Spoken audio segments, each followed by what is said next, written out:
Don't just jump at every opportunity because it's there. You have to jump at the opportunities that are right for you. And it's kind of the same thing with the leadership theories.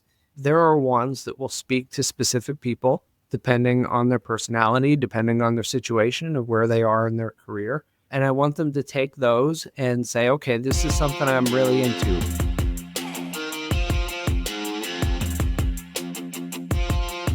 Welcome to the How Leaders Think podcast, a show that transforms you by renewing your mind and giving you new ways to think. I am your host, Kenny Lange, and with me today is the Ian McCoog. He is the author of Leadership Bites, an approachable handbook for emerging leaders. It's not about eating, although it is bite-sized chunks. I think I'm just hungry at this point.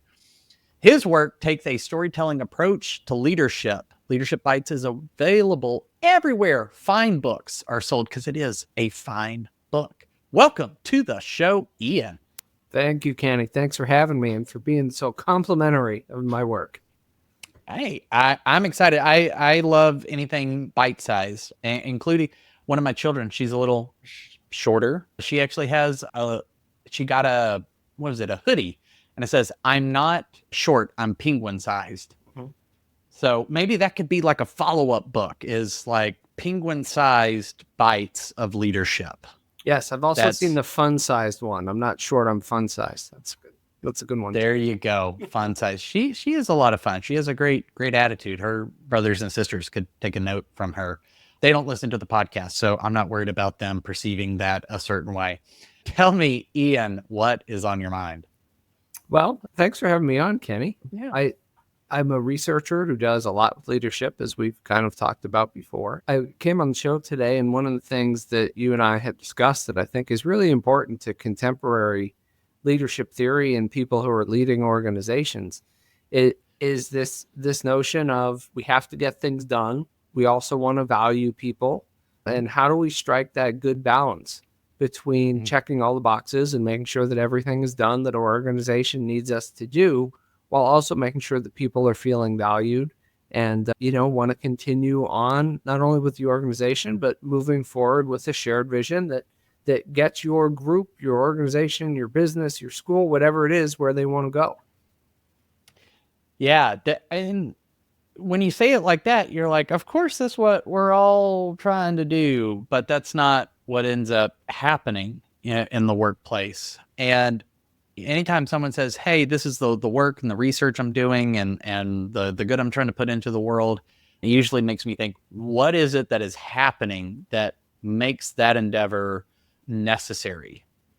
Because usually we're trying to do that when we feel it's missing, at least in the vast majority, or it's not the prevailing wisdom. So what would you say the prevailing wisdom or current thinking and practice is in the workplace that makes what you're doing so necessary? Yeah, one of the things that I look at is this notion of transactional leadership and transformational leadership. And transactional leadership is the idea of I'm exchanging hours for dollars. I'm getting tasks accomplished as my supervisor asked me to. And transformational leadership is where we take a more active role to kind of get to know our people's strengths and their values and the things that they want to accomplish and the things that make them feel professionally fulfilled. And I think when you put it that way, it's so easy to just say, well, I want to be a transformational leader all the time. Why would I ever do anything transactional when of course I want to value my people and I want them to do the best that they can. But the grim reality is no matter what your industry is, there are transactional tasks that need to get done. And the leader kind of has to play back and forth between that head and heart kind of notion. I just finished reading Kirsten Ferguson's book called Head and Heart Leadership. And I've been thinking a lot about that it's not just that we have to always get things done and we have to make all the head decisions. And it's also that we can't always lead with our hearts either, because there are productivity tasks that just need to get done. So that's something that I have been thinking about quite a bit lately. And the conclusion I've come to almost is that it is really and truly a balance. When we have to get tasks done, we have to have the people who are achieving those tasks, hearts and minds in as a priority so that they feel valued. while at the same time inspiring them to do the things that we need ultimately to get done. So I think when I first started thinking about this, it seemed really easy to just say, well, of course, I want to value every single person I come in contact with. I want them to be their best, because when they are their best, we are at our best. But ultimately, there are decisions that have to be made. There are scarce resources that have to be spread around an organization, and we have to decide on a vision and a direction. And sometimes when that direction doesn't go where certain people within your organization want it to, they can be disappointed. However, if they believe in you as a leader and you as a person, then they may be upset that things didn't work out the way that they wanted, but they trust that you are taking the organization in the direction that is best and that ultimately will help them achieve their goals in addition to the organization's goals.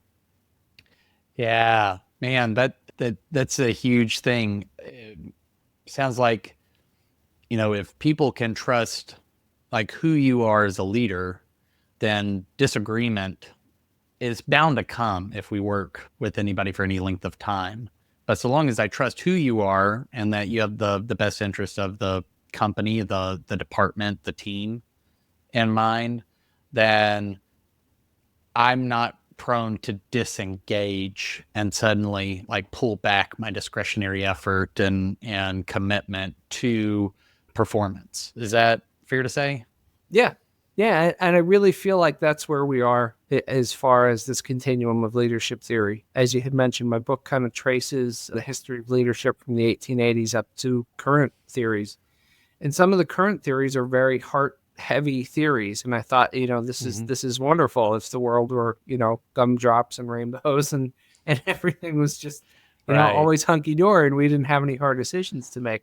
But in our conversation about what's going on contemporarily in leadership theory, that's what I thought of. I think we have gone in an excellent direction. We have moved from some theories that weren't very great. We thought that there were traits of leaders and those traits were fixed, and that's proven to be untrue. We've looked at behaviors of leaders and how people can innately be their best while also making adjustments to help with their team. And now I think we've gotten to a point where it is all about empowering and making followers feel like they are seen and they are heard. The big move is that we're finding ways to practically do that. And that's really the issue that I wanted to bring to the show today. There's so much I love about that. In part, like I'm wearing the T-shirt for those of you who are just listening. Just imagine with in your mind. But the framework that he uses, system and soul, and so those system things, we got to get things done. But there is a soulful part of the organization that we have to tend to, and we should ignore it at our own peril, which sounds a lot like what you're saying, and that maybe going to the beginning in like the 1880s and a more fixed thinking way of thinking that was all productivity, all system, add system, factories, that sort of thing. And then it sounds like we may be in danger of falling in the other ditch. And I hear you saying like it's a tension to be managed. It's not all one and all the other, right? Like there's a downside to going all in on either ideal, right? Yeah, I would totally agree with that, Ken. I think somewhere along the line, manager became a dirty word and leader became the ultra clean word. We were all leaders and none of us were managers. Like that was a bad thing if you were managing people, Right. because it's your job to lead people. And in some ways that's true, but we look at some of the more modern theories, more modern in that they are within the last 30 or 40 years, but they've had some time to be tested. We look at like the leadership challenge. Everybody loves Kouzes and Posner in the leadership challenge. But one of the main takeaways that I had from doing research on those gentlemen, their theory, is that people want competence. I mean, they have talked to leaders for over 30 years. They've done the surveys, they've crunched the data, and there are followers who said, I want a trailblazing leader. I want somebody out front who is making big swooping changes and, has this huge grand vision for the future. But more often than not, what people reported was, I want somebody who is competent, who knows what the goal is, what the industry is, where we are trying to go, because that's someone who I can trust.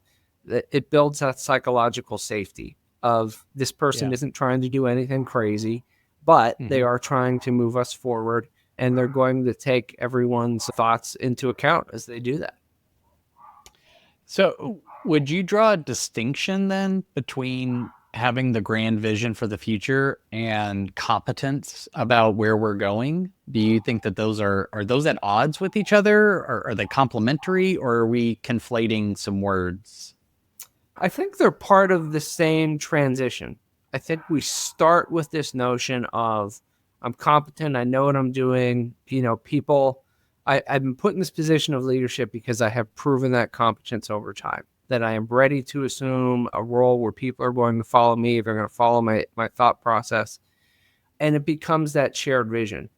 So not necessarily, trailblazing, we're going to do something revolutionary, because I don't think every organization or group needs to do something revolutionary. Probably only the failing ones actually have to do Yeah. something revolutionary.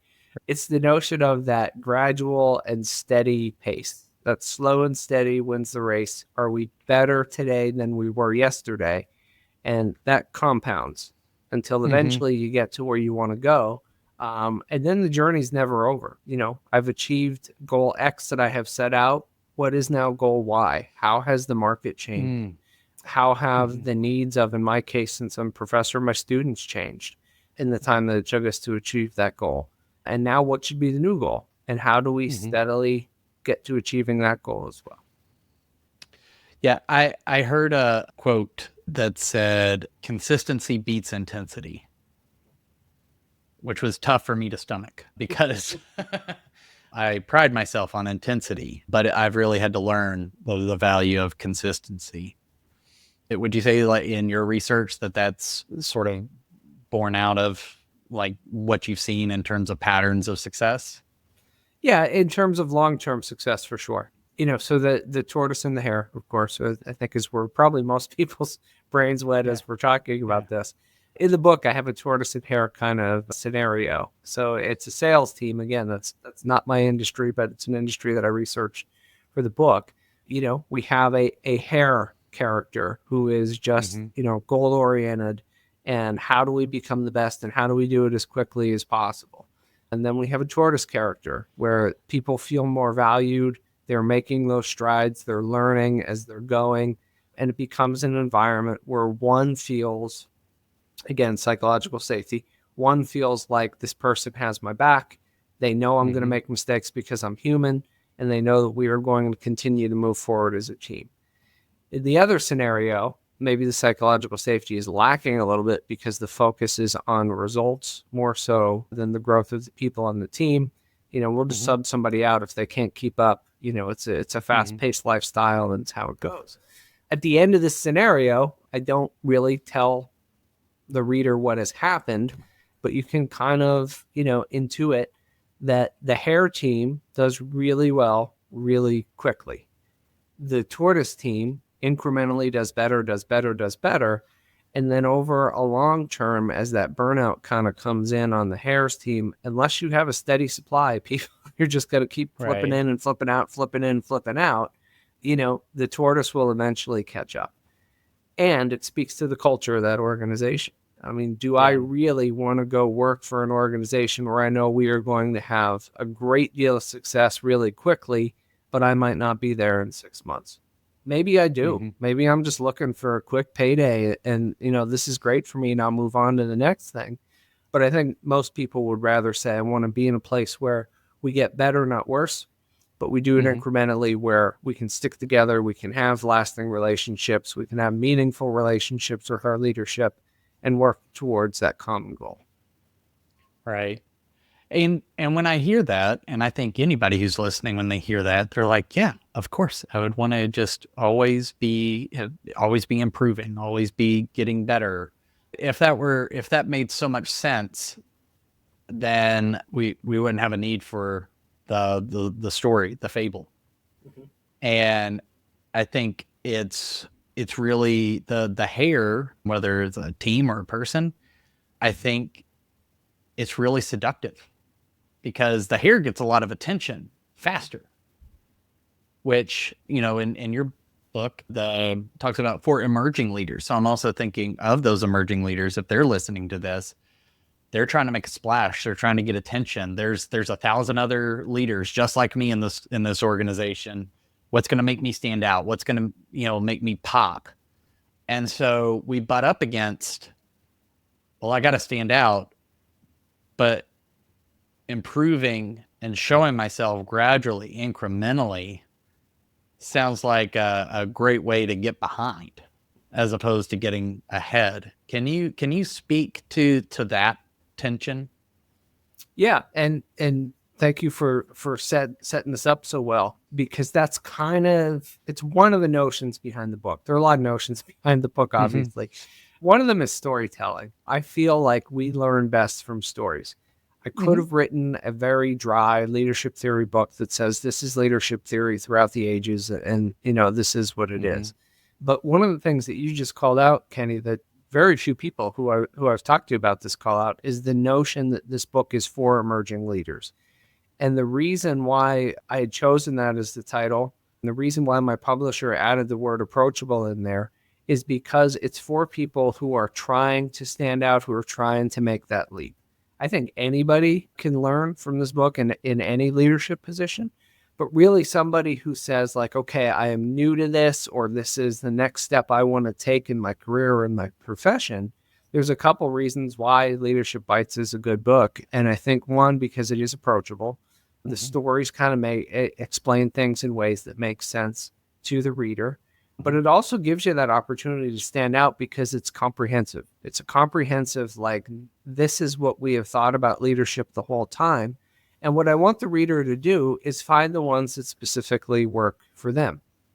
No spoilers, but in the conclusion of the book, one of the ideas that I present is, don't just jump at every opportunity because it's there. You have to jump at the opportunities that are right for you. And it's kind of the same thing with the leadership theories. There are ones that will speak to specific people depending on their personality, depending on their situation of where they are in their career. And I want them to take those and say, okay, this is something I'm really into. Contingency model. There's been a lot of talk about contingency models lately. Hey, now I read this book. It was 3 or 4 pages about the contingency model. I get where Fred Fiedler was coming from when he wrote about it in the 70s. And then I read this story. And that story is something that can be used not only approachably as the reader to do it themselves to understand it, but when they take that to their organization. In the case of the contingency theory, it's a story of an Olympic runner. She has her own book, Alexi Pappas. Her book is called Brady. And she tells this very interesting story about how her coach had said, you're not going to win. So we're at the Rio Olympics. Coach said, there's no way you're going to win. There are other ladies in this race who are a lot faster than you, that are ranked a lot higher than you. What I want you to do is to go out and run your best race, and we'll see how things go. And ultimately, she finished 12th, which does not get you a medal in the Olympics. But she broke her country's record in 10,000 meters. So she can hang on that notion for the rest of her life that I am the best 10,000 meter runner in the history of my country, even though I finished 12th in the Olympics. And then I think with Alexi's story, which is even more impactful, is she's used that success to help people in other ways. So she's an advocate for mental health for athletes. And I do not know her. I've never talked to her, but in reading her book, it seems like she says, I trained my whole life for this race. I'm glad that things worked out the way that they did. But the most impact that I'm going to make in my life is helping others, not running a race. Wow. Which, that takes a lot to admit, especially somebody who was even fit to compete in the Olympics. Like, that just takes so much sacrifice and commitment. So for her to see that is really admirable. I think that takes vision, right? I want to go back to something, speaking of vision, I'm going to go back to something that you said, which is, can I find the leadership models, practices within the book, or maybe just out in the wild? Not all of them are right for me right now. How do you recommend these emerging leaders figure out which ones are right for them. When I coach companies on how do you make decisions, and we've built a roadmap and it articulates vision and positioning. But, one of the big things is what's your culture, your core values, your organizational habits, and the attributes that you want to be true about this place. And based on that and some other goals, you can go, we take advantage of that opportunity, not that one. We want to go push harder into this market and retreat out of this one. How are you seeing successful emerging leaders start to figure out and select, or what do you recommend so that they can adopt and learn from the ones that might make the biggest impact for them today and tomorrow? I think a big concept that you just explained very articulately, but didn't say specifically, is the power of reflection. And it's reflecting upon not only myself as a leader of my personality traits, what things do I innately bring to the table that can help the organization? What things can I adjust, maybe do a little bit differently for the sake of my team or for the sake of my organization? Also, that importance of reflecting about the organization itself. What is our symbolic frame, as Bowman and Deal put it in their famous 4-frame model? I teach the 4-frame model, and that's the one that students always struggle with the most. And honestly, it's the hardest one to think about, but it can be the most important one. We all know what the rules and regulations of our organization are. Those are pretty easy to figure out. But when we ask, what are our values? What do we stand for? What are the things that if they were gone tomorrow, we would fight like heck to get them back? And that's our symbolic frame. And we come to that, like I said, on reflection about our organization. So I think those are two things that emerging leaders and, any leader, honestly, self-reflection of yourself, self-awareness of the things that you're good at, but then also reflection about your organization. What are the things that your organization wants you to do because they are the things that they value the most? Right. And finding the overlap, get you a nice Venn diagram of what am I good at? What does my company need? And those would probably be the places where you could find, you would see less options or more narrowed field of where the opportunities to stand out from the crowd might lie. Right? Absolutely. I agree. Since you mentioned it, and I'm actually curious about it now, can you do just like a brief summary of the 4 frames, and maybe why is that one so significant? Sure. Yeah. So Bowman and Deal came out with a really fascinating and really versatile model in the late 80s, I believe it was. So there was the structural frame, there's the human resource frame, there's the political frame, and the symbolic frame. So structural frame, again, that's the easy one. Those are the rules. Those are the regulations. Where are the navigational beacons of where I'm allowed to go and what I'm allowed to do and how do I avoid, falling out of them. Human resources is, as it sounds like the department at your work, is, what talent do we have and how do we put people in the best places to succeed? One of my favorite stories in the book, I talk about a left fielder when I talk about the human resource frame. I'm a big baseball fan, and I like to say, no offense to any left fielders out there, but you really the extra guy. Like, you're not fast enough to play center. You don't have a good enough arm to throw from right. You might be a bit of a liability in the field, but you're there on purpose because you can probably hit, which is good, and you can play a little bit. I presented this in class once, and I had a former college baseball player. And without setting him up at all, I asked him who's a left fielder is on the team. And he said, he's the guy who can't play the field, but can hit and he was about to curse and then caught himself and said crap out of the ball, which was great. But that's human resource frame. It's what talent do we have and how do we put them in places to succeed? So left fielder's a great example. That guy may not be able to field worth a lick, but if he can hit the ball, we should put him in a place where he could be successful. Political, just what it sounds like, it is competition. Some people always think competition between organizations, between companies, also deals with, struggles for power within an organization. And we don't always think about those initially. And then, like I said, symbolic, very hard to define but very important frame of any organization is, what do we stand for? What are we trying to do? When this company was founded, what did they want to achieve, and are we still doing that? Wow. I mean, yeah, those are some pretty big buckets. And so you use these frames to sort of, as you evaluate situations and opportunities, both collectively and individually. Yeah, it can be situation. It can be, again, it could be an organizational reflection. It could be a personal reflection. If I'm a person who's a rule follower, which I am, I'm probably pretty heavy on the procedural frame. I'm also kind of like a lovey-dovey tree huggery kind of guy, so I have an easier time finding the symbolic frame. I don't like conflict, so political frame is one that I struggle with. So personally, I know that.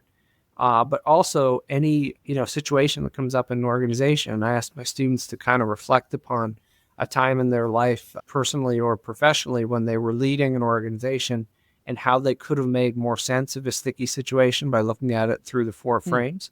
That's what makes it very versatile. So it's applicable to self, but it's also applicable to situation. Gotcha. Because it would give you a quick way to gain a more full, different perspectives that you could blend together instead of being stuck in your own perspective, right? Yeah, absolutely. Which again gets back to what you were saying, is just the individually as an emerging leader, spending some time in self-reflection, cultivating self-awareness. But that seems like the crowd that might struggle with it the most, right? Just because they're younger, they're energetic, they've got board approved, all these things. Jokingly, when people ask me like, well, how are you doing? If a lot's going on, I'll tell them I'm going mock Jesus with my hair on fire. And that's what I think when I think about emerging leaders, is it's just a flurry of activity. And what patterns did you see for those emerging leaders that were standing out that allowed them to break from the flurry and make their way to become more reflective, more self-aware? So the book is really a handbook, and that's also in the title. Also added by my publisher. My publisher was thinking pretty far ahead. You got a good publisher. You might want to shout him out or something. So yeah, the book does not present any case studies or anything like that. This is a notion of me not me personally, but me, the reader, as a professional who is kind of at a crossroads, and and maybe I am approaching it, as you had said, like trying to avoid the flurry and getting wrapped up and focusing so much on competition. And I guess the notion that kind of is smarter, not harder. So what the book does is it provides you knowledge that you can step back from a situation, kind of analyze it, and then decide what the best way is to move forward. So, I mean, again, for example, my students are medical students. Oftentimes what they write about is when they were the head of a club or an interest group or something like that, and people had different ideas, or there were demands on time, obviously, because they are in school, and how do you find time to do all of the extra things? And that is the flurry of activity that you were talking about. And oftentimes what they say is, I got so wrapped up in the moment to moment survival of the fury that I kind of forgot about the big picture. So it's kind of taking that step back and thinking, okay, well, what is a rational approach to this? What is going to cause me less stress further down the line that I can implement right now? Gotcha. That makes me think of, it's cliched at this point, but still, I still like it. The working on the business as opposed to in the business sort of thinking. Like you could be working in the club as opposed to on the club, or whatever that might be. Yeah. Now, because you're training medical students, people with the title of doctor are almost instantly thrust into a leadership position, simply by virtue of a substantial technical knowledge, right? So how is your approach to young professionals that you're teaching and leading? How do you try to help them? Because there are certain professions where that's going to happen, especially professionals, where from a title perspective, they have a leadership and influential place, but maybe it wasn't something like what we've been describing so far, which is I'm a young leader in an organization and I'm working my way up by proving myself and driving results and all these different things. So how does that shift when it's almost like a fast pass at Disney World and you get to go to the head of the line? Yeah, it's different forms of knowledge. That's actually some research that a few colleagues and I are working on now. That when our students become doctors, they are often the most educated and most knowledgeable person on the team. And as you said, immediately. Some of them are 24, 25 years old. They went to undergrad, they went to medical school, and boom, here you are. One of the things that we look at, though, is the concept of ad hoc teaming. I was surprised in our preliminary research to find that 72% of medical teams are different every single time. So the chances of you working with the same team on the same patient the next time there is a patient encounter, it's only 28%. So chances Wow. are you're going to have to work with a lot of different people. You might get different nurses, you might get different specialists, you might get different general practitioners. And that's where the knowledge, the different types of knowledge really come in. So I may be a pulmonologist. If the patient is struggling with breathing, I am the most technically sound and qualified person. I'm probably taking the lead in this case when it comes to that form of knowledge. However, I might have seen 6 other patients today, and maybe the nurse has been taking care of this person all day and has some information that is going to be vital to their care that I know nothing about because I've been running around from patient to patient all day. Right. In that case, that's a different form of knowledge. And then that person is the one with the expertise in that specific case when you're talking about that aspect of the team. So, I mean, that's one of the amazing things that I don't think we always think about. We look to, okay, well, who's the leader? The leader's probably the most educated person around, right? Smartest Right. person on the team. The person, in the best suit is the person who's obviously in charge here. But that's Totally. not always true. Yeah. You may be the expert in one area of knowledge and have to be, have the lack of ego and the acceptance that you may have to step back and let somebody else take the lead because they are specializing in whatever knowledge is at play in the current scenario. Right. And I could see that translating over into business world where you have people with positional titles, but I love what Steve Jobs famously said, we don't hire smart people and tell them what to do. We hire smart people so they can tell us what to do. Mm-hmm.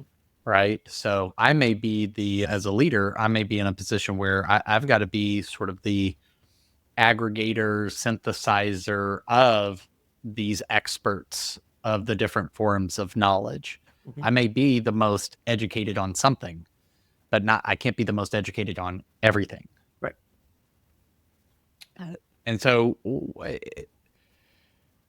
being someone who is educated, you can walk into a situation and I think it's easy for you to be like, well, I paid all this money and I've taken all these classes and I've gone to these, these institutions and I've gotten all these gold stars, and shouldn't people just automatically recognize my awesomeness?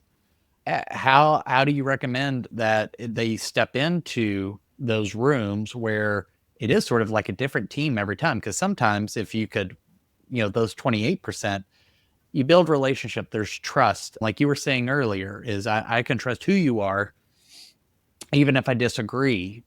But if I'm constantly like starting over, that can be really hard. And now I don't have the relational equity to trade on for that. And there might be a little less forgiveness in the interaction. So how would you recommend leaders approach it if they are highly trained, highly educated, to make the most of that and sort of bolster the relational equity or the influence that they may have? Because especially like in any business or any organization, reputations start to precede you, and that can help or hurt you, right? Yeah, I really think it comes down to that situational awareness. Mm. We talk a lot about emotional intelligence, and one of my go-tos is Daniel Goleman's Resonant Leadership, which is based on emotional intelligence, which gave him the big fame. But it's that situational awareness. It's that awareness of how do I contribute to the best outcome?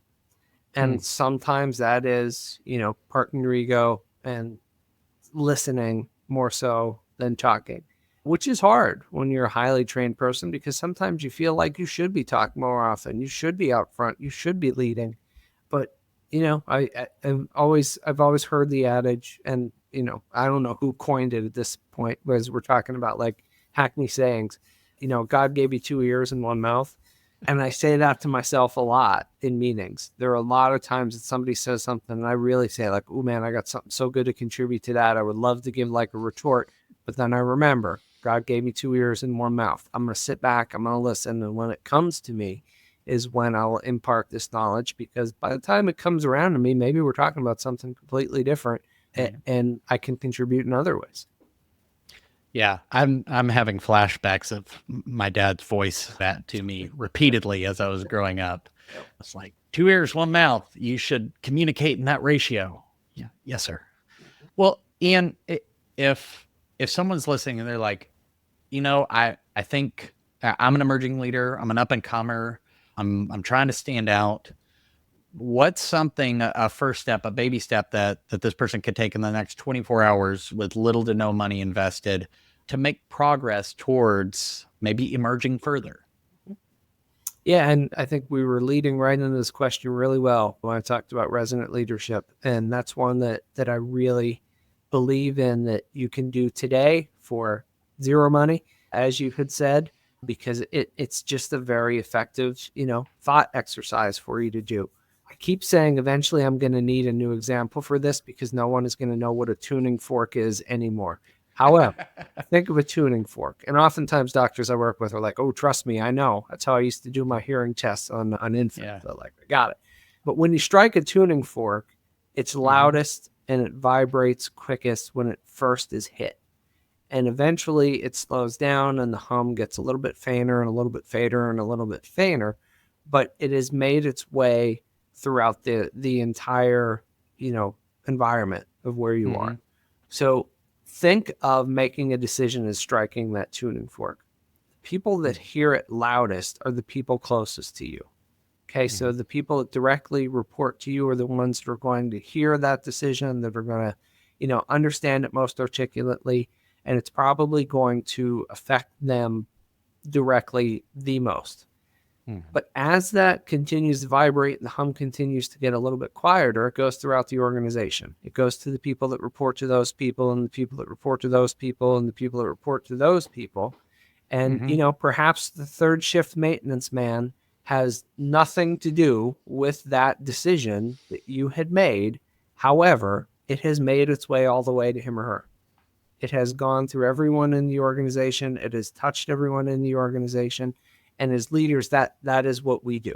It is our job to make that decision, to strike that tuning fork, knowing that it's going to resonate throughout the organization. So what Daniel Goleman tells us is, and this is my free advice to your listeners, be careful what you put out, because it will resonate throughout the organization. If you put out positivity, you are going to resonate positivity throughout the organization. If you put out negativity, he calls that dissonant leadership, you're going to put out negativity throughout the organization. And it may not be fair, because I'm just one person. Why does this all fall back on me? And the simple answer is because you're the leader. Someone has to make the decision, and someone decided that it should be you, and they hope that you're doing it in a positive way that's going to help everybody move forward. Right. Yeah. When you're a leader, so many people are act as mirrors for your own leadership, sort of like being a parent. Yeah. Your kids can be a mirror for good and for ill in that situation. That's really helpful, Ian. And now you've given me a cool image in my head, and I may steal the tuning fork thing. Absolutely. I'll try to teach it to my kids. But if somebody wanted to know more about you, your work, and those sorts of things, or reach out with some follow-up questions, where would you send them? Sure. You could always go to my website. I've learned the value of a website now that I'm a published author, and it's just my name. It's ianmccoog.com. I have updates there of whatever it is I'm working on, where I'm speaking, ways you can contact me if you want to have more of a conversation. Absolutely go there. The book, again, is Leadership Bites, an approachable handbook for emerging leaders. My publisher, as we've mentioned a few times, but I haven't mentioned by name, is Rootstock Publishing in Montpelier, Vermont. Great independent publisher who, they're fantastic for me to work with, get this thing into the world. And really, you can get it everywhere. So Amazon, Barnes and Noble, your local bookstore. I'm also learning the value of Amazon reviews. So if you buy it from Amazon, leave a review.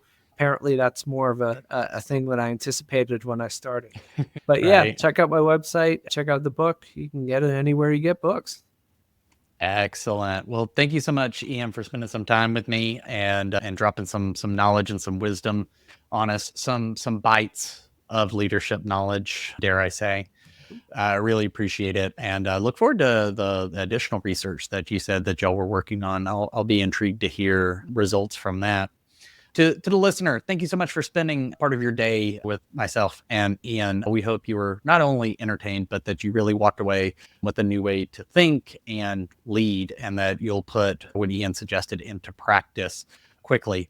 If you would, like, rate, review, subscribe, whatever the right button is on your platform of choice. It would mean a lot. You can leave a review, much like an Amazon review. I appreciate reviews, but I want to make sure that all of these episodes are impactful. I have a lot of fun making them. They're fun conversations, but I want to make sure I'm bringing guests and topics that you care about and would help you.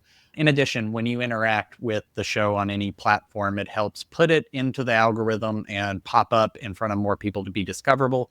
And you never know, that could be the next thing to unlock somebody's step in leadership. And that's a free and easy way to pay it forward. And won't that make you feel warm and fuzzy inside?